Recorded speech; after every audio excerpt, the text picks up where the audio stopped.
সকলোকে finance Assamese চেনেললৈ স্বাগতম জনাইছোঁ।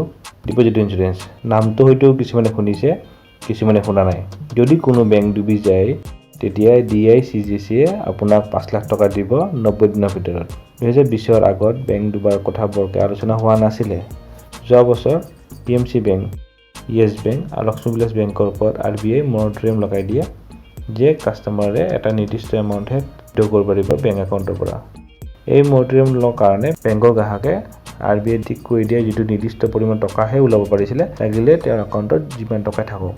সকলোৱে নিজৰ টকাখিনি মাৰা যাব ভাবিছিলে, কিয়নো আগতে ডিপজিট ইঞ্চুৰেঞ্চৰ পৰিমাণ আগতে 1 লাখ টকা আছিলে।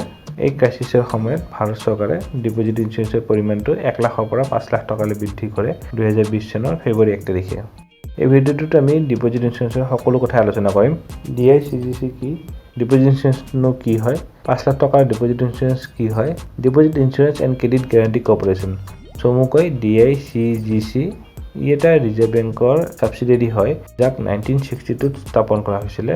DICGCয়ে বেংকত জমা থকা গ্ৰাহকৰ টকাখিনিৰ ওপৰত ইঞ্চুৰেঞ্চৰ কভাৰ দিয়ে। যেনেকৈ আপোনাৰ car insurance, life insurance, health insurance, তেনেকৈ আপোনাৰ বেংকত থকা জমা টকাখিনিৰ ওপৰত ইঞ্চুৰেঞ্চ কভাৰ দিয়ে DICGCয়ে। বেংকটো যদি টকা দিবলৈ অসফল হয় তেতিয়া DICGCয়ে গ্ৰাহকক ইঞ্চুৰেঞ্চৰ টকাখিনি দিব। শেহতীয়াকৈ deposit insurance credit guarantee corporation amendment bill 2021 সংসদত 10 আগষ্ট 2021ত পাছ হয়। এই সংশোধনৰ আগতে কোনো বেংক লিকুইডেটেড হ'লেহে, অৰ্থাৎ সম্পূৰ্ণ বন্ধ হোৱাৰ পাছতহে গ্ৰাহকে ডিপজিট ইঞ্চুৰেঞ্চৰ টকাখিনি পাইছিলে।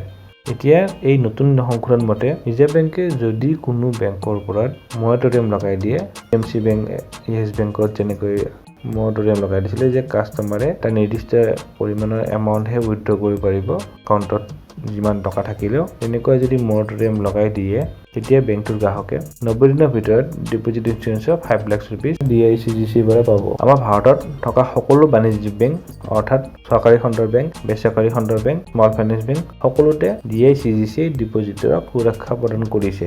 ইয়াৰ উপৰিও ভাৰতত থকা বিদেশী বেংক, কেন্দ্ৰীয় ৰাজ্যিক তথা নগৰীয়া সমবায় বেংক, ৰিজনেল ৰুৰেল বেংক আৰু লোকেল বেংক এইবোৰতো গ্ৰাহকে জমা কৰিলে ইঞ্চুৰেঞ্চৰ প্ৰটেকশ্যন পাব।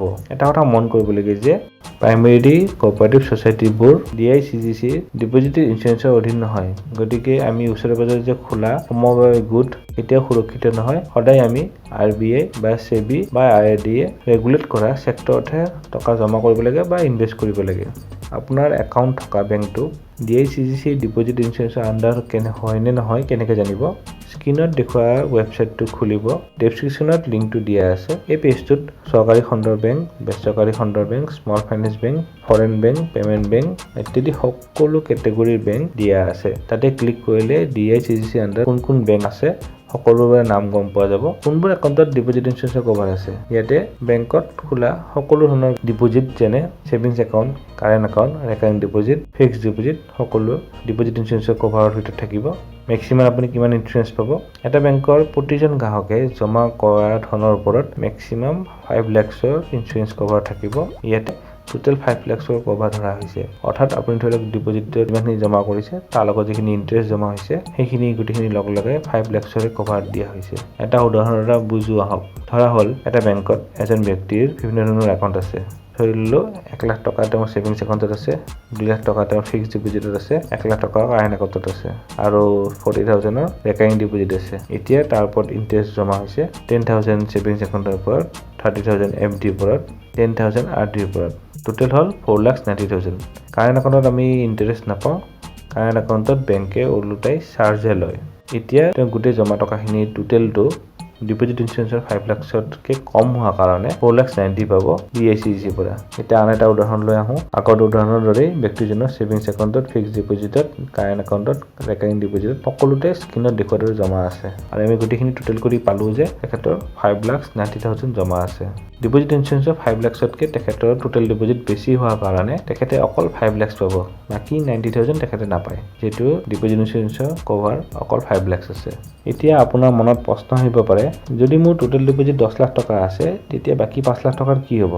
এটা বেংকৰে বেলেগ বেলেগ ব্ৰাঞ্চত যদি আমি একাউণ্ট খোলোঁ তেতিয়া বেলেগ বেলেগকৈ 5 লাখ টকা কভাৰ পাম নেকি? এই ডিপজিট ইঞ্চুৰেঞ্চৰ প্ৰিমিয়ামটো কোনে দিয়ে আৰু বহুতো কুৱেৰিৰ এনচাৰ আপুনি নেক্সট ভিডিঅ'ত পাব।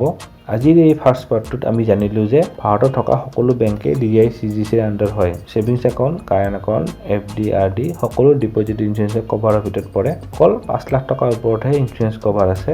ৰিজাৰ্ভ বেংকে যদি কোনো বেংকৰ ওপৰত মৰটৰিয়াম লগাই দিয়ে তেতিয়া বেংকটোৰ গ্ৰাহকে 90 দিনৰ ভিতৰত ডিপজিট ইঞ্চুৰেঞ্চৰ 5 লাখ টকা DICGC পৰা পাব। ডিপজিট ইঞ্চুৰেঞ্চৰ বাকী ডিটেইলছ নেক্সট ভিডিঅ'ত পাব। গতিকে এনেকৈ ফাইনেন্স এছামিছ চেনেল চাই থাকিব। ধন্যবাদ। জয় হিন্দ, জয় অসম।